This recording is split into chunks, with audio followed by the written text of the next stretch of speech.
오늘 저는 베드로전서 2장 1절로 3절의 말씀을 가지고 구원에 이르도록 성숙하라 이란 제목으로 은혜의 말씀을 나누고자 합니다. 이 세상에 많은 사람들은 이 땅에서 영원히 살 것처럼 생각하고 세상에 자신의 아성을 쌓기 위해서 명예, 재물, 출세에 집착하는 경우가 참 많이 있습니다. 그러나 사도 베드로는 베드로전서 1장 24절에 모든 육체는 풀과 같고 그 모든 영광은 풀의 꽃과 같으니 풀은 마르고 꽃은 떨어지되라고 말함으로써 이 땅의 인간의 생명이 유한하다는 것을 말했습니다. 더 나아가 열심히 올려놓은 아성도 육체의 죽음과 함께 모두 사라진다는 것을 말씀한 것입니다. 그런데 우리는 예수 그리스도로 말미암아 죽은 자 가운데서 우리를 살리셔서 영원한 생명을 우리에게 허락하셨고 하나님의 영광에 참여한 자가 되었으니 너희가 진리를 순종함으로써 너희 영혼을 깨끗하게 하라 말씀하고 있습니다. 더 나아가 거짓 없이 형제를 사랑하기에 이르렀으니 너희는 마음을 뜨겁게 서로 사랑하라 이렇게 말씀을 하셨습니다. 그 이유는 너희가 거듭난 것은 썩을 일 씨로 된 것이 아니요 썩지 아니할 씨로 된 것이니 항상 살아있는 하나님의 말씀으로 되었기 때문이라고 말씀을 하셨습니다.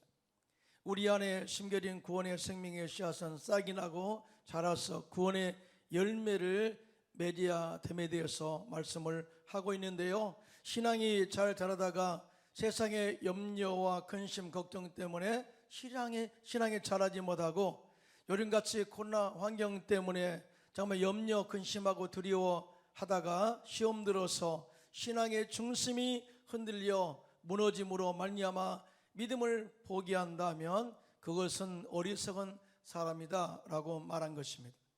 그러므로 우리들은 끝까지 신앙의 정절을 지키고 온전한 성숙을 이루어내서 구원에 이르는 데 우리가 나가시기를 예수님의 이름으로 축원합니다. 그러면 구원에 이르도록 성숙한 신앙은 무엇일까요? 먼저 첫째로 신앙 성숙을 위해서 버려야 할 옛사람의 습관과 말들이 무엇인가를 알아봐야 합니다. 오늘 본문 베드로전서 2장 1절입니다. 시작. 그러므로 모든 악독과 모든 기만과 외식과 시기와 모든 비방하는 말을 버리고 이렇게 말씀을 했습니다. 본절의 사도 베드로는 예수를 믿어 구원받은 자로서 영원한 생명에 이르도록 신앙 성장과 성숙을 이루어야 하는데 우리 신앙 성숙의 저희가 되고 방해가 되는 이 옛사람의 악한 습관들과 말들을 버리고 나가야 된다라고 이렇게 말씀을 하셨어요. 우리 인간을 영적으로 분리하면 옛사람과 새사람, 속사람과 겉사람으로 나눌 수가 있습니다. 아시다시피 우리들은 예수 믿기 전에 옛사람, 그 다음에 겉사람으로 살다가 예수 믿어 하나님의 자녀가 된 이후에는 속사람, 새사람으로 살게 된 것입니다. 그래서 우리는 옛사람의 습관을 벗어버리고 새사람의 영적 성품과 또 인격의 옷을 입고 열심히 신앙 성숙을 이루어야 될 줄로 믿습니다. 크게 아멘 합시다. 그런데 옛사람의 습관을 버리지 않냐고 그대로 가지고 있으면 이것이 성령의 역사를 막아버리는 것입니다. 뿐만 아니라 신앙의 성장을 파기해서 하나님께 가까이 나갈 수 없게 만들어버리고 결국 우리의 신앙이 성장하지 못하게 해서 구원의 길에서 탈락하도록 조장하는 것이 바로 옛사람의 습관, 악한 모습이라는 거죠. 그러므로 우리는 이 악한 옛사람의 습관을 버려야 되는데 이 신앙의 성숙을 막는 옛사람의 악한 습관은 무엇일까요? 첫째로 우리 안에 있는 모든 악독을 버려야 된다라고 말씀합니다. 여기서 모든 악독이란 헬라어로 파산카키아인데 마음속에서 의도적으로 타인을 헤아리는 무자비한 행동들을 지칭할 때 사용한 말이라고 이렇게 설명을 하고 있어요. 이 말씀의 의미는 단순한 악한 감정이 아니라 악이 습관화되어 있는 상태를 의미하는 것으로서 그 안에 하나님의 자비하심이 없고 남을 해하는데 집중하는 마음의 상태와 행동이 바로 악한 행동이라고 말합니다. 악한 행동은 모든 사람을 죽음으로 몰아갑니다. 심지어 자신도 죽게 되는 그런 일을 하게 되는 것이죠. 그래서 사도 바울은 데살로니가전서 5장 21절로 23절에 이렇게 말씀합니다. 시작. 범사에 헤아려 좋은 것을 취하고 악은 모양이라도 버리라. 평강의 하나님이 친히 너희를 온전하게 거룩하게 하시고 또 너희의 온 영과 혼과 몸이 우리 주 예수 그리스도께서 강림하실 때 흠없게 보존되기를 원하노라. 이렇게 말씀하셨어요. 무슨 말씀입니까? 우리의 신앙은 온전한 성숙과 더불어서 온 영과 혼과 몸이 온전하게 보존되어 천국에 입성해야 되는데 우리 속에 있는 악이 그렇게 성장하지 못하도록 우리를 억압한다는 거죠. 그래서 악은 모양이라도 버리고 항상 좋은 것을 범사에 헤아려 취하는 것이 중요하다라고 이렇게 말씀을 하고 있는 것입니다. 둘째로 우리 안에 있는 모든 기만을 버리라 이렇게 말씀합니다. 기만은 헬라어로 돌론이란 단어인데 유혹하다, 미끼로 끌어들이다, 덫을 놓다라는 의미를 가지고 있습니다. 이것은 남은 것을 빼앗기 위하여 말로서 남을 속여 흉계를 꾸미는 마음을 의미하는 것으로서 남을 속이는 것을 말합니다. 기만이란 겉다르고 속다르다는 것을 말하는데요, 겉모술수를 쓰고 음흉하고 흉측하여 마음속에 순진함과 정직함이 전혀 없는 상태, 이런 사람이 기만한 사람이죠. 겉으로는 평화를 외치지만 속으로는 흑심을 품고 어찌하든지 기회만 있으면 자기의 목적을 위해 상대방을 도둑질하고 죽이고 멸망시키는 사람, 이런 사람들이 바로 기만으로 가득 찬 사람인 것을 우리가 알 수 있습니다. 왜 우리는 우리 안에 기만을 버려야 할까요? 기만은 마귀의 것이기 때문에 그렇습니다. 이 마귀는 거짓의 아비이죠. 겉으로 웃으면서 속으로는 우리들을 망하게 할 계획을 가지고 이 미혹시키는 간사한 영, 이 마귀의 영이 바로 이 기만의 영입니다. 그러므로 우리들은 악한 마귀에 속지 않게 해서 우리 안에 기만적 요소를 다 제거하고 회개하고 다 우리 속에 기만의 요소를 다 제거하는 저와 여러분 되시기를 예수님의 이름으로 축원합니다. 세 번째로 우리 안에 외식을 버려야 합니다. 외식이란 헬라어로 히포크리세이스인데 다른 사람의 눈에 좋게 보이려고 겉을 포장하고 가장하는 것을 의미합니다. 즉 선하지 않으면서 선한 척 하는 것, 지식이 없으면서도 지식이 있는 척 하는 것, 또한 거룩하지 않으면서도 거룩한 척 하는 것, 아무것도 없으면서 부자인 척 하는 행위, 이 모든 것이 바로 외식이라는 거죠. 예수님께서는 율법을 지키지 못하면서 자신은 율법을 지킨 사람처럼 포장하고 자신은 율법을 지킴으로 말미암아서 거룩한 사람이 된 것처럼 주장하면서 남을 판단하고 남을 비판하고 정죄하는 유대인들에 대해서 그들에 대해 외식하는 자들의 그 모든 잘못된 것을 책망한 적이 있습니다.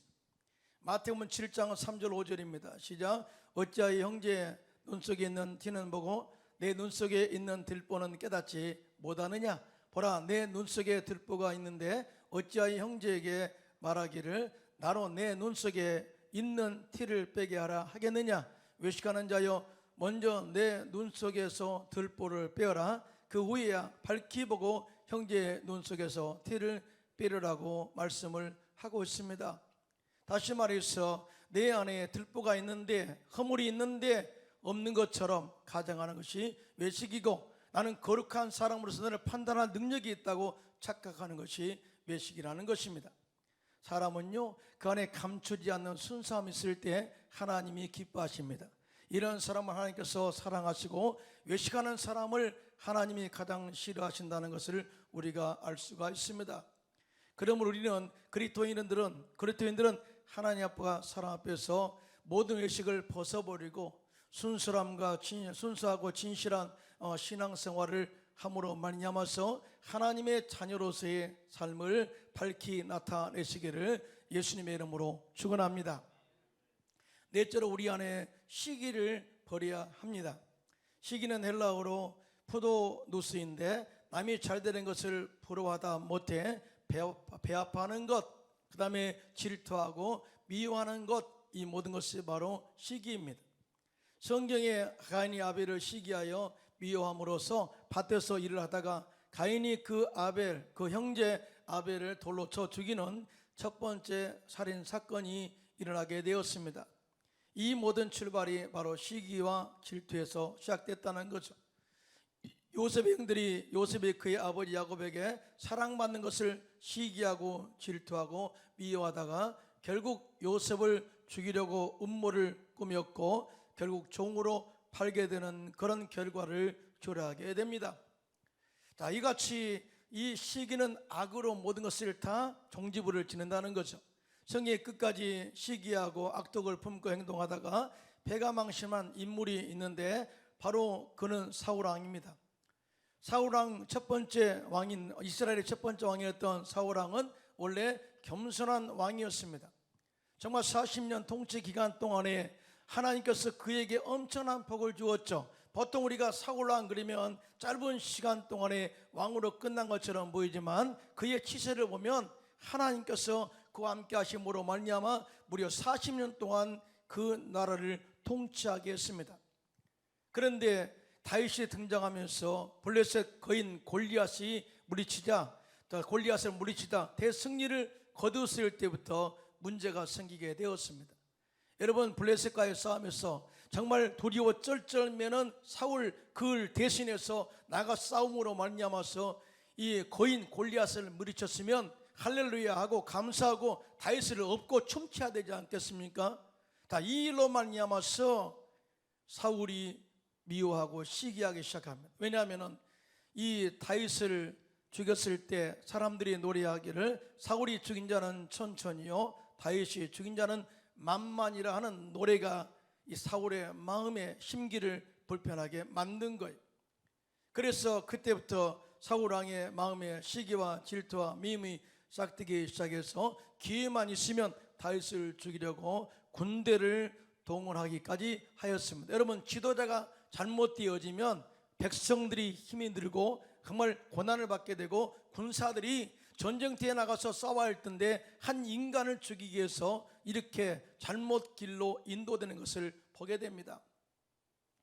이와 같이 그 안에 시가 가득하여 다윗을 죽이려는데 혈안이 되어 집중을 하다 보니까 이 블레셋과의 싸움에서는 패전을 면치 못하고 더 나아가 하나님의 영이 사울에게서 떠나버리고 말았습니다.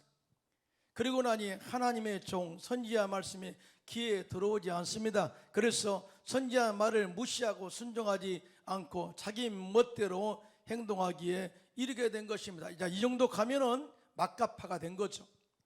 최종적으로 블레셋이 쳐들어왔을 때 사무엘 선지자가 죽고 없자 사울왕은 전쟁의 승패를 묻기 위해서 엔돌에 있는 신접한 여자 무당을 찾아가서 질문하기도 하였습니다. 이와 같은 행동은 그의 처지가 얼마나 절박한 위기에 있었는가를 보여준 것이죠. 사랑하는 성도 여러분 절박한 위기에 있을 때 누구를 찾아가야 될까요? 전능하신 하나님을 찾아 지혜를 구하고 기도해서 응답을 얻어내야 될 줄로 믿습니다. 절대 사람 찾아가면 안 되고요, 이렇게 무당 찾아가면 안 되는 거죠. 그런데요, 사실 사울왕이 처음부터 무당을 사랑했나요? 그렇잖아요.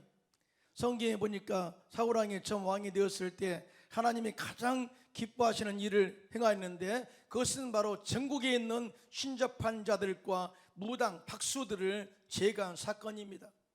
한마디로 그가 성령으로 충만하고 말씀으로 충만해서 선지자의 말을 들었을 때는 하나님의 뜻에 따라서 거룩한 영성이 그 나라에 있도록 만들었다, 그 말이죠. 무당들을 다 제거하고 박수를 제거하는 그런 엄청난 결단의 삶을 살았다는 거죠. 그런데 그의 마음에 다윗을 향한 시기, 질투, 미움이 싹 트어서 악한 행동을 그치지 않게 되자 하나님의 영이 그 안에서 떠나버리고 맙니다.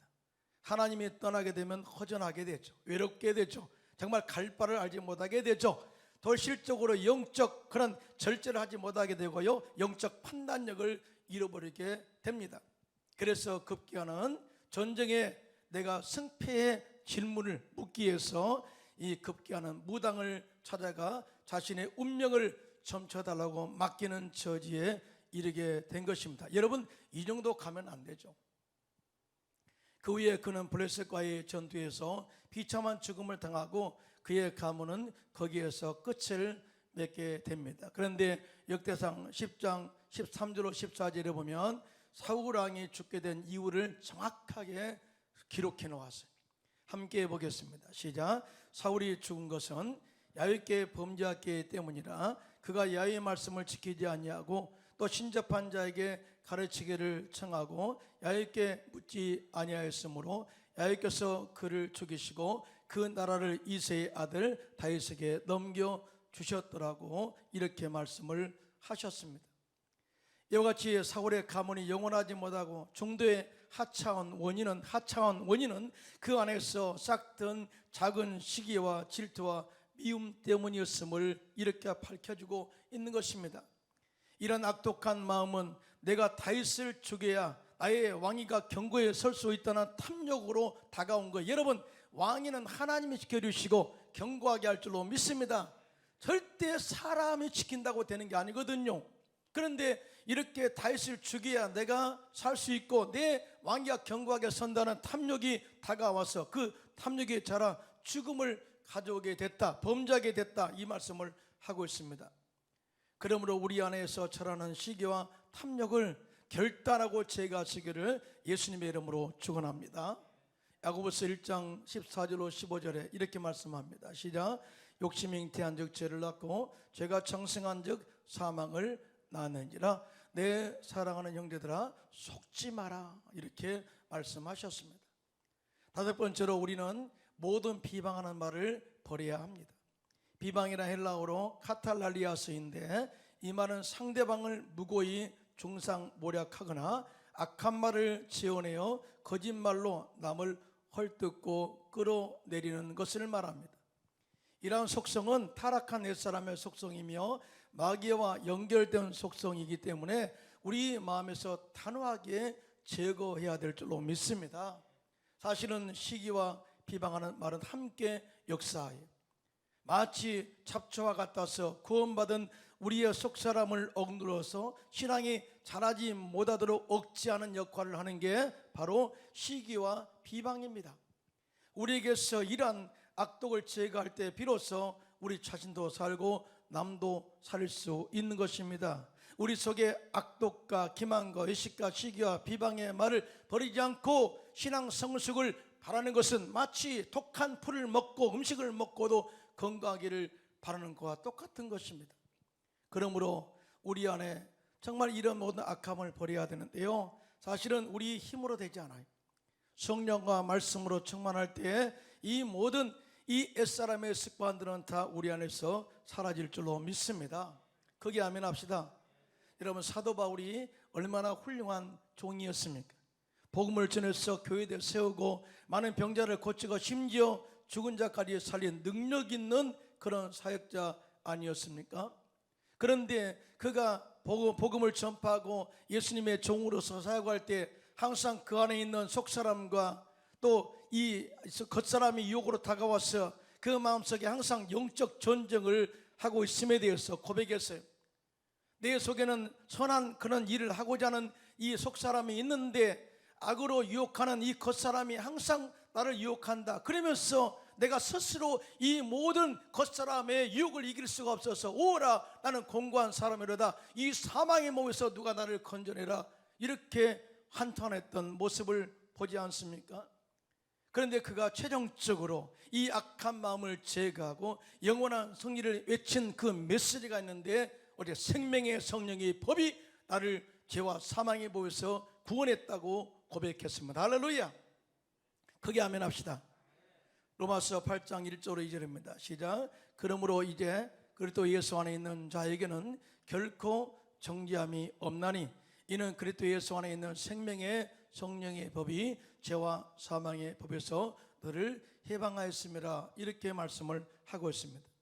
한마디로 내 안에 있는 이 악함, 옛사람의 습관을 제거하기 위해서는 오직 예수 그리스도 안에 있을 때, 예수 그리스도의 말씀의 능력 안에 있을 때, 십자가의 생명의 능력 안에 있을 때, 성령의 능력 안에 있을 때만이 가능하다라고 말씀한 것입니다. 그래서 우리는 둘째로 갓난 아이들처럼 순전하고 신령한 젖을 사모하라고 말씀을 합니다. 사모하다는 것은 열심히 찾아라, 열심히 간구하다, 갈구하다, 바라다라는 의미를 가지고 있습니다. 오늘 보면 베드로전서 2장 2절입니다. 시작. 갓난 아이들같이 순전하고 신령한 젖을 사모하라. 이는 그로 말미암아 너희로 구원에 이르도록 자라게 하려 함이라 그랬습니다. 여기서 갓난 아이들같이 순전하고 신령한 젖을 사모하라고 말씀하시는데, 우리가 이 말씀을 사모하는 갓난 아이의 그 심성과 특징을 알아야 되지 않겠습니까? 갓난 아이들은 자기 힘으로 할 수 있는 것이 없습니다. 그래서 부모님만 의지하죠. 그리고 갓난 아이는 단순하고 순수합니다. 머리를 쓰지 않습니다. 갓난 아이들은 배고프면 울고 아프면 아프다고 울고 배불러서 먹었어 기분이 좋다고 방긋 웃는 순수한 이 자신의 감정을 그대로 표현합니다. 더 나아가 갓난 아이들은 본능적으로 어미의 젖을 갈망합니다. 왜냐하면 젖을 먹지 않으면 죽기 때문이죠. 갓난 아이는 절대 다른 젖을 내미면 그 뱉어버립니다. 갓난 아이들에게는 가식이 없습니다. 그리고 갓난 아이는 부모의 냄새와 소리에 본능적으로 반응합니다. 그러므로 우리 역시 하나님의 자녀로서 하나님을 향해서 갓난 아이들같이 아무것도 모르기에 주님을 의지하고, 할렐루야, 또 나의 삶의 고통에 대해서 기도로 아픔을 호소하시기를 바랍니다. 또 하나님께 베풀으신 은혜의 기쁨으로 감사하고, 하나님이 우리들을 부르실 때 거짓이 없는 참 마음으로 반응하고 말씀에 순종해야 될 줄로 믿습니다. 더 나아가 영적인 본능으로 하나님의 말씀인 신령한 젖을 사모하는 영적 기질을 발휘해야 된다는 거죠. 하나님의 음성도 듣지 못하고 하나님의 냄새도 맡지 못하고 가까이서 부르는데 그것을 듣지도 못한다면 그거는 영적 갓난 아이가 아니라는 거죠. 그래서 순전하고 신령한 젖을 사모하라 이렇게 말씀을 하고 있는 것입니다. 여기서 순전하고의 헬라어는 아돌론인데 거짓 없는 순수함이란 의미를 가지고 있으면서 불필요하고 해로움이 없는 것을 의미합니다. 그리고 신령하다는 것은 헬라어로 로기코인데 하나님의 말씀인 로고스를 말합니다. 이 말씀을 다시 정리하면 우리 성도들은 갓난 아이들같이 해로움이 없는 순수하고 신령한 젖인 하나님의 말씀을 사모하고 읽고 묵상하고 가르침으로 구원에 이르도록 계속 성장하여 성숙을 이루어야 된다라고 이렇게 말씀을 하고 있어요. 사랑하는 성도 여러분, 여러분의 신앙 성장이 언제 이루어졌던가요? 처음 예수를 믿고 구원받은 기쁨에 들떠서 예배가 기다려진 날이 아니었던가요? 그래서 하나님의 말씀을 사모해서 매일씩 성경을 읽을 때가 아니었던가요? 주일도 모자라서 하나님의 말씀을 사모해서 순수한 마음으로 금요 철야 예배에 참석해서 밤새워 찬양하고 기도했던 열정이 불탔던 때가 아니었던가요? 교구 활동에 참여해서 기역장은 기본이고 직분받고 교사로 성가 대원으로 봉사할 수 있는 이 자리에 앞다투어 지원했고 순복음 뉴스를 들고 이웃과 전철과 버스에서 열정적으로 복음을 전했던 순수한 때가 아니었던가요? 생각해보면 그때 우리의 신앙에 제일 성장했고 제일 순수했고 제일 겸손하게 기쁨으로 헌신하면서도 더하지 못해서 안달았던 때가 아닌가 싶습니다. 그 열정들이 어디에 갔나요? 그러므로 우리들은 다시금 순전하고 신령한 젖을 말씀을 사모하고 성령으로 충만해서 그때의 순수한 신앙과 열정을 회복하시기를 예수님의 이름으로 축원합니다. 이 코로나 시대에 우리의 신앙을 많이 변하게 만들었죠. 그저 축복만 받으면 내가 신앙생활에 잘한 것처럼 착각했던 우리의 신앙은 이렇게 코로나로 인해서 내 신앙이 이렇게 가면 안 되지 하고 내 자신을 돌아볼 수 있는 기회가 됐지 않습니까? 그러므로 우리의 옛사람의 습관을 벗어버리고 신령한 젖 말씀을 사모함으로 영적 성장을 이루어서 구원에 이르는데 애쓰는 저와 여러분들 되시기를 예수님의 이름으로 축원합니다. 그래서 사도 베드로는 본문 베드로전서 2장 3절에 이렇게 말씀합니다. 시작. 너희가 주의 인자심을 맛보았으면 그리 하라. 요즘 아이들이 먹는 분유를 잘 각용해 가지고 엄마의 젖과 같은 효과가 있다고 설명을 합니다. 그렇게 광고도 하죠. 하지만 가난 아이들에게 엄마의 젖보다 더 좋은 그런 이것은 없습니다. 엄마의 초유는 면역력을 강화시켜서 질병을 이겨내는 그런 기초가 되게 한다고 그러죠. 엄마의 젖은 마음의 안정과 지적 성장과 성품 성장에도 영향을 미친다고 합니다. 그런 것처럼 우리 그리스도인들에게는 말씀보다 우리들을 영적으로 성장하게 하는 다른 것은 없다는 것을 말씀한 것입니다. 결국 말씀의 다른 것을 보면 영적으로 병이 들고 결국은 그의 믿음은 파괴되는 것입니다. 우리는 버리지 않고 채울 수 없습니다. 그러므로 우리 안에 있는 옛사람의 습관, 악독과 기만과 외식과 시기와 비방의 말을 버려야 합니다. 그리고 신령한 저신 말씀을 사모하여 신앙 성장과 온전한 구원을 이루어 주님 앞에 서는 날 믿음을 잘 지켜 승리했다고 하는 예수님의 칭찬과 또 상급을 기대하는 저와 여러분 되시기를 예수님의 이름으로 축원합니다.